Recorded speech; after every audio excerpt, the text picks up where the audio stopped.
Assalamualaikum warahmatullahi wabarakatuh. Perkenalkan, nama saya Rian Helmi Ramadan Permana, NPM 191063115028. Di sini saya mewakilkan kelas A, program studi S1 Teknik Mesin, Universitas Singapura Bangsa Karawang. Nah, dalam kesempatan ini, saya akan menjelaskan tentang apa itu pumped hydro, berkaitan dengan mata kuliah Mesin Konversi Energi yang diampu oleh Bapak Haji Jojo Sumarjo, STMT. Langsung saja ke pembahasannya. Nah, apa sih itu pumped hydro? Pumped hydro merupakan sistem penyimpanan energi berskala besar dalam bentuk energi potensial gravitasi air. Dalam hal ini, energi disimpan dalam sebuah penampung air. Nah, pumped hydro merupakan modifikasi dari penyimpanan dan pembangkit listrik tenaga air. Pumped hydro memanfaatkan dua reservoir atau penyimpanan air pada dua elevasi atau ketinggian yang berbeda. Bisa kita lihat pada gambar, terdapat dua reservoir, yaitu reservoir atas dan reservoir bawah. Nah, cara kerjanya yaitu air dialirkan melalui penstock atau pipa bertekanan yang nantinya air ini akan melewati turbin dari reservoir atas ke reservoir bawah sehingga menghasilkan energi listrik. Nah, pada dasarnya sistem ini bekerja seperti pada sistem pembangkit listrik tenaga air. Nah, namun perbedaannya dengan pembangkit listrik tenaga air pada reservoir bawah dapat dipompa kembali ke reservoir atas, sehingga secara efektif mengisi ulang sistem. Nah, dalam beberapa kasus, penginstalasi pumped hydro menggunakan turbin dua arah, yaitu turbin yang berfungsi sebagai generator dan juga sebagai motor listrik untuk memompa air dari reservoir bawah ke reservoir atas. Nah, pumped hydro dapat dibuat secara alami atau buatan dan memiliki berbagai ukuran sesuai dengan kebutuhan energi listrik yang dibutuhkan. Pumped hydro juga dapat mencakup gua bawah tanah, lubang tambang tua, volume yang sebelumnya ditempati oleh minyak, ataupun volume yang baru saja digali. Nah, jenis penyimpanan energi pumped hydro ini berguna dalam pencukuran puncak harian atau beban puncak dan perataan beban serta variasi permintaan energi mingguan dan musiman. Nah, selanjutnya yaitu sejarah atau awal mula penggunaan pumped hydro. Penggunaan pertama pumped hydro storage adalah pada tahun 1907 di Swiss, di fasilitas pumped storage Engewehe dekat Schaffhausen, Swiss. Nah, pada tahun 1970, turbin hidroelektrik reversible tercipta. Nah, turbin ini dapat beroperasi sebagai turbin generator dan sebaliknya sebagai pompa yang digerakkan oleh motor listrik. Nah, teknologi rekayasa skala besar terbaru ini yaitu mesin kecepatan variabel untuk efisiensi yang lebih besar. Nah, mesin-mesin ini beroperasi dalam sinkronisasi dengan frekuensi jaringan saat menghasilkan. Nah, tetapi ketika beroperasi secara asinkron atau tidak tergantung pada frekuensi jaringan, yaitu ketika saat memompa. Nah, pada penggunaan pumped storage pertama kali di Amerika, yaitu pada tahun 1930 oleh Connecticut Electric and Power Company yang menggunakan reservoir besar yang terletak di dekat New Milford. Connecticut memompa air dari sungai Housatonic ke reservoir penyimpanannya dengan tinggi 70 meter atau 230 kaki di atas. Nah, selanjutnya adapun negara-negara yang sudah menggunakan pumped hydro, yaitu dapat dilihat pada tabel ini. Terlihat bahwa negara yang menghasilkan energi atau capacity yang paling besar, yaitu yang pertama dimiliki oleh United States dengan nama stasiun Bed County dengan kapasiti atau energi yang dihasilkan sebesar 2.710 megawatt. Dan negara yang kedua dimiliki oleh Jepang dengan nama stasiun Kanagawa sebesar 2.700 megawatt. Dan negara yang ketiga yaitu Cina di stasiun Guangzhou sebesar 2.400 megawatt. Nah, di Indonesia sendiri belum ada yang menggunakan sistem pumped hydro ini. Sejauh ini masih memanfaatkan PLTA atau pembangkit listrik tenaga air tanpa menggunakan pumped hydro. Nah, selanjutnya sebelum membuat sistem penyimpanan pumped hydro, ada beberapa teknis yang harus dipertimbangkan agar lokasi cocok untuk pembangkit listrik tenaga air dengan penyimpanan yang dipompa. Nah, pertimbangan teknis utama yang harus dinilai yaitu yang pertama, kondisi topografi atau bentuk permukaan bumi yang menyediakan head air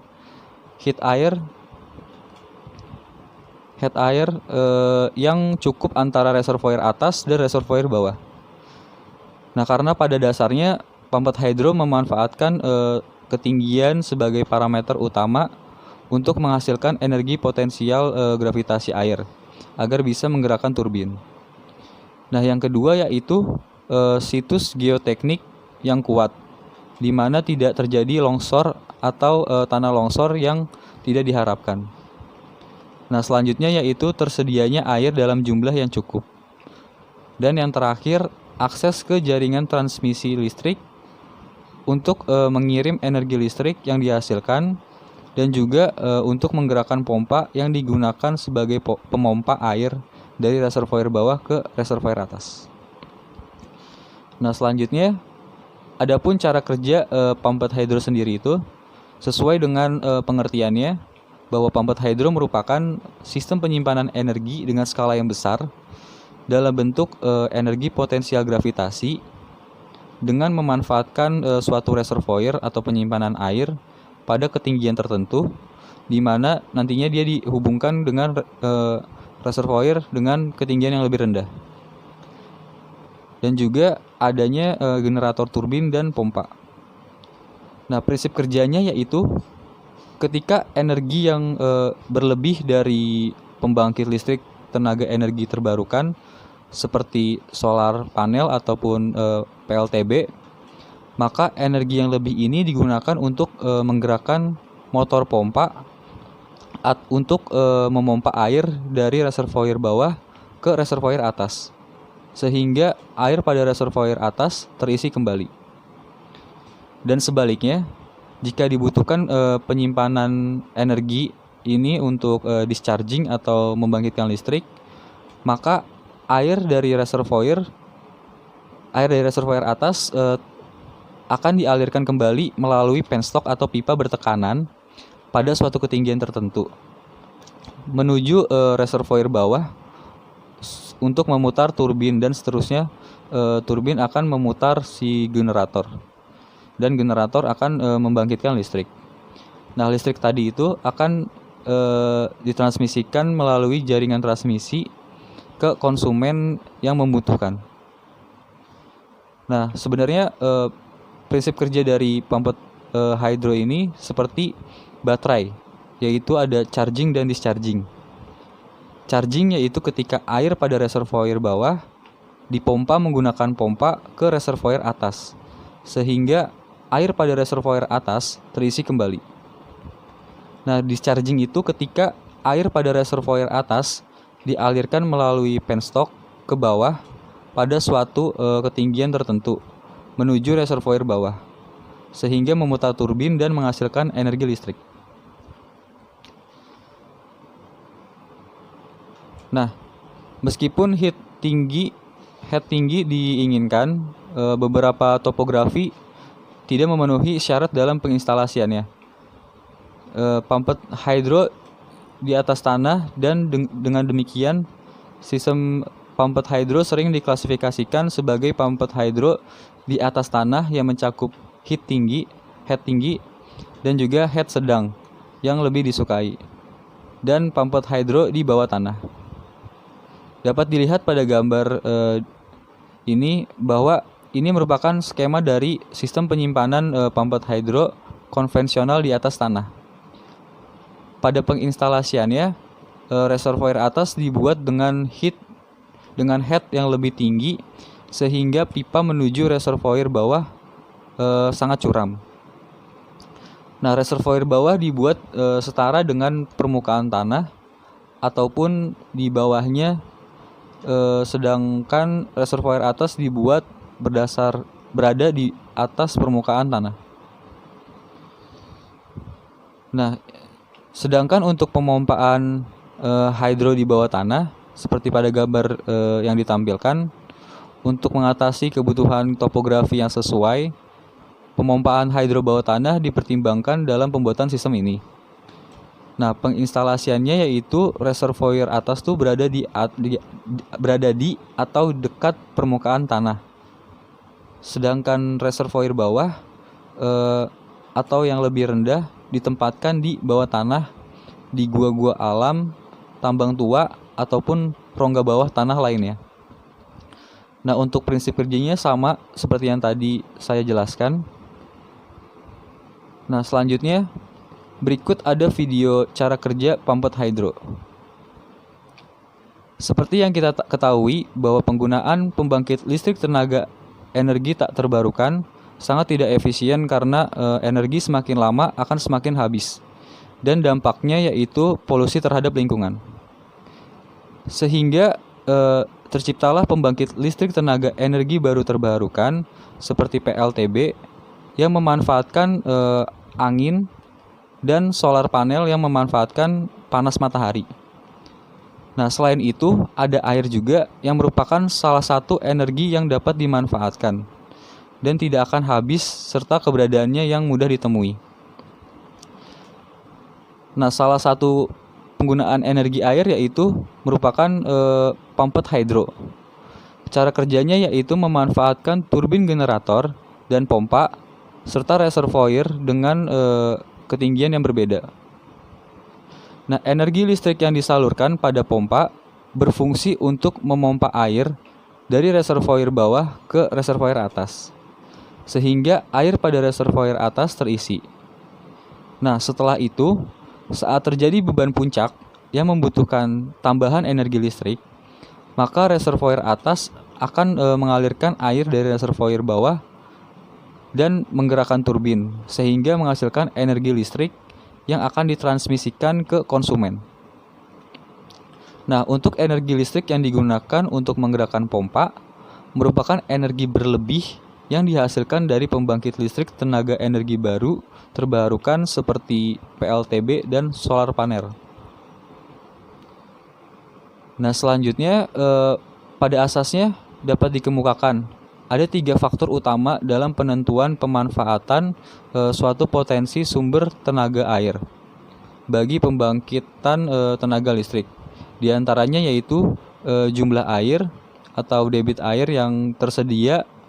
Yang kedua yaitu tinggi terjun yang dapat dimanfaatkan.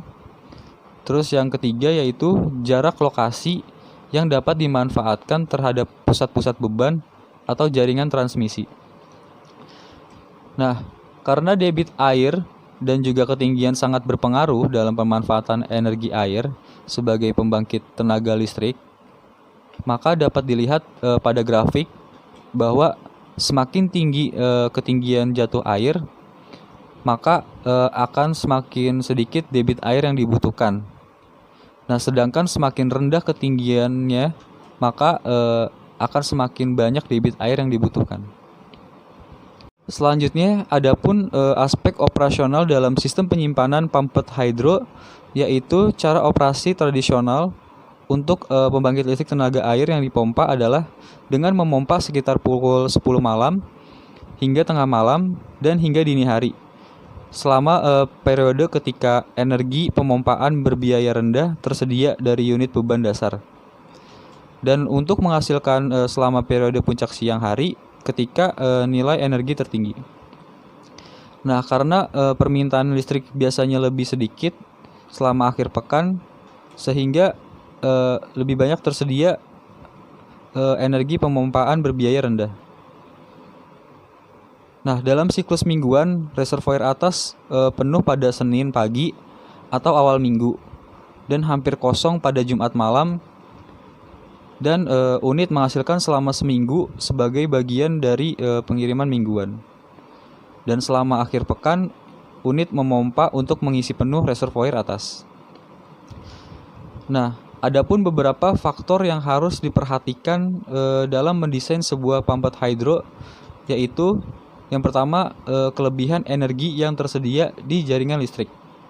Nah, hal ini harus diperhatikan karena sebagai energi listrik untuk menggerakkan si pompa tersebut untuk memompa air dari reservoir bawah ke atas. Selanjutnya, energi puncak yang dibutuhkan oleh jaringan listrik. Nah, ini perlu diketahui sebelum merancang sebuah pumped hydro, agar energi yang dihasilkan sesuai dengan kebutuhan energi yang diperlukan. Nah, selanjutnya volume air yang tersedia di reservoir atas. Nah, ini perlu diperhatikan karena energi yang dihasilkan pada pumped hydro sangat berpengaruh pada banyaknya sedikitnya volume air atau debit air. Selanjutnya, tersedia ruang di reservoir atas. Nah, ini bertujuan agar air yang ditampung sesuai dengan ruang pada reservoir. Selanjutnya, volume air yang tersedia di reservoir bawah. Nah, dalam hal ini, volume air atau debit air perlu diperhatikan agar saat air dipompakan ke reservoir atas, air pada reservoir bawah cukup untuk mengisi reservoir atas. Selanjutnya yaitu ruang yang tersedia di reservoir bawah. Nah, untuk menampung air yang dialirkan dari reservoir atas. Dan selanjutnya efisiensi unit pompa atau turbin selama mode pemompaan dan pembangkitan. Ini perlu diperhatikan karena pompa dan turbin merupakan salah satu bagian dalam sistem penyimpanan energi dan pembangkitan energi listrik. Selanjutnya, kapasitas unit pompa atau turbin. Nah, perlu diperhatikan agar energi yang dihasilkan sesuai dengan yang dibutuhkan dan energi yang disimpan dapat diisi sesuai dengan kebutuhan. Dan selanjutnya, jenis-jenis unit pompa atau turbin. Misalnya kecepatan tunggal versus kecepatan yang dapat disesuaikan. Nah, selanjutnya heat loss di jalur air dan total head yang tersedia.